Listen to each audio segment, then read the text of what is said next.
ప్రజలు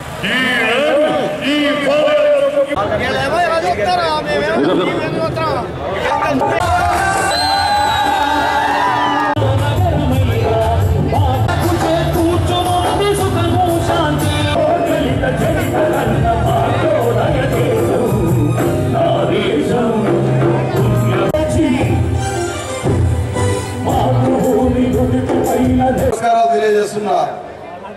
ఆయన కాంగ్రెస్ పార్టీకి క్యాప్టెన్ అని చెప్తాడు.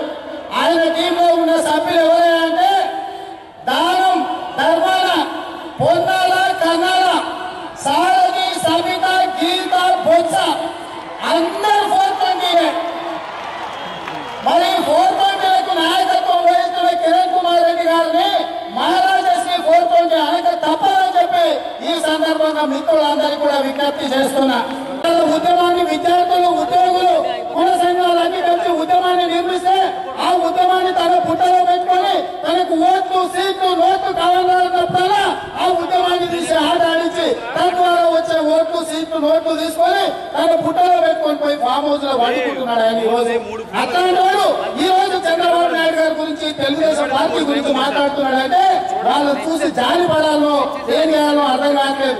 ఆయన ఎమ్మెల్యే అయిపోయింది, పార్టీ ప్రెసిడెంట్ అయిపోయిండు, ఆ రెండు పోయినా రెండింటిని కలిపేసిండు, ఎంపీ అయిండు, ఈ రోజు మంత్రి అయిండు. అంటే 2.5 గంటల సినిమాలో హీరో పుట్టడం, చావడం ఎంత చూపిస్తారో ఆయన పార్టీ పుట్టడం, చావడం 5 సంవత్సరాలనే పూర్తి అయిపోయిందని చెప్పి ఈ చంద్రబాబు నాయుడు గారి నాయకత్వం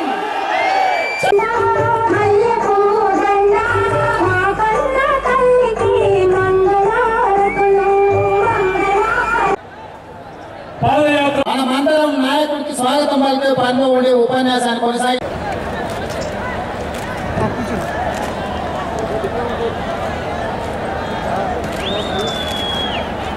ఒకే జయంతో, ఒకే లక్ష్యంతో, ఒకే ఐడియాలజీతో మళ్ళీ వెళ్ళాలి.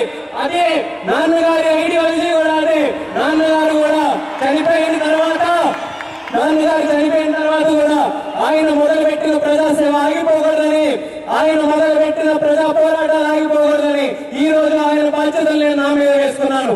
దానికి పార్టీ కూడా ప్రోత్సహించి, అధినేత గారు కూడా ప్రోత్సహించి ఇంత పెద్ద బాధ్యత నా మీద పెట్టారు. ఈ రోజు ఒక యువతగా, ఎర్రనాయుడు గారి వారసుడుగా ఈ రోజు ఎర్రనాయుడు గారి ఆశయాల కోసం నేను పోరాటానికి ముందుకు వచ్చాను. ఢిల్లీలో మనం చక్రం తిప్పాలి, రామయాన్ని జరగాలంటే మనం అందరం మళ్ళీ ఒకే చేయంతో పనిచేయాలి. దానికి ప్రతి ఒక్కరూ కూడా ఈ రోజు అందరూ కూడా కలిసినట్టుగా ఉండి ఐకమత్యంతో వచ్చే ఎన్నికల వరకు ప్రతి ఒక్కరు కూడా పనిచేయాలని సవినయంగా కోరుకుంటూ తెలుగు వాడి ఆత్మవిశ్వాసానికి బదులు పెట్టి ప్రపంచం నలుగురులా చాటి చెప్పిన పరిపాలనా అధ్యక్షుడు నారా చంద్రబాబు నాయుడు గారి మరి నాడు ఇవాళ దురదృష్టం కారణం అది పార్టీ కావచ్చు, ప్రజలది కూడా కావచ్చు. 2 సార్లు మనం ఓటిని చవి చూడాల్సి వచ్చింది. ఇప్పుడు చూస్తున్నాం మనం తెలుగుదేశం పార్టీ అధికారంలో ఉన్నప్పుడు నారా చంద్రబాబు నాయుడు గారి నాయకత్వంలో ఎంత ఉజ్వలమైన ఒక ప్రపంచంలోనే మన తెలుగు తేజస్సుకి ఎంత గుర్తింపు వచ్చిందో అందరికీ తెలిసిన విషయం.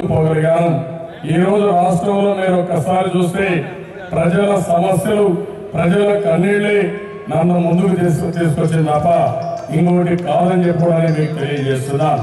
ఈ రోజు రైతులు ఉన్నారు. నేను వస్తూ దారిలో చూశాను. రాత్రి 12 గంటలకు ఒక దగ్గర మంచి చలిలో, ఆ చలిలో మీరు చూస్తే వాళ్ళు ఒక మంట వేసుకుని అక్కడ కూర్చొని వెయిట్ చేసే పరిస్థితికి వచ్చారు.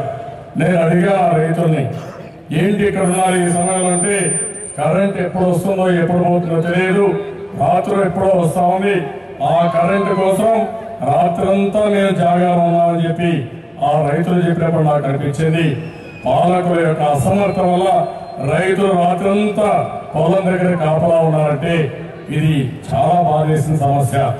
పరిస్థితి వచ్చింది. ఒక పక్క ఎరువుల ధరలు పెరిగాయి, ఒక పక్క వ్యవసాయ ఖర్చులు పెరిగాయి, కానీ వ్యవసాయానికి ఆయన పండించే పంటకు మాత్రం గిట్టుబాటు ధర రాని పరిస్థితి వచ్చింది. రాజీవ్ గాంధీ గారికి, ఇందిరాగాంధీ గారికి ఇచ్చుకున్నారు తప్ప ఒక మహానాయకుడు అంబేద్కర్ గారికి భారతరత్న అవార్డు ఇవ్వాలన్న ఆలోచన రాలేదు. ఇంకో పక్క బాలయోగిని లోకసభ స్పీకర్ గా గాని, ప్రతిభ భారతి గారి అసెంబ్లీ స్పీకర్ గా గాని ఇలాంటి దళితుల్ని పైకి తీసుకొచ్చారు కనుక ఒక్క తెలుగుదేశం పార్టీ తప్ప వేరే పార్టీది కాదు. కండ తడిపెట్టి నా కుడి భుజం ఒరిగిపోయింది అన్నారు.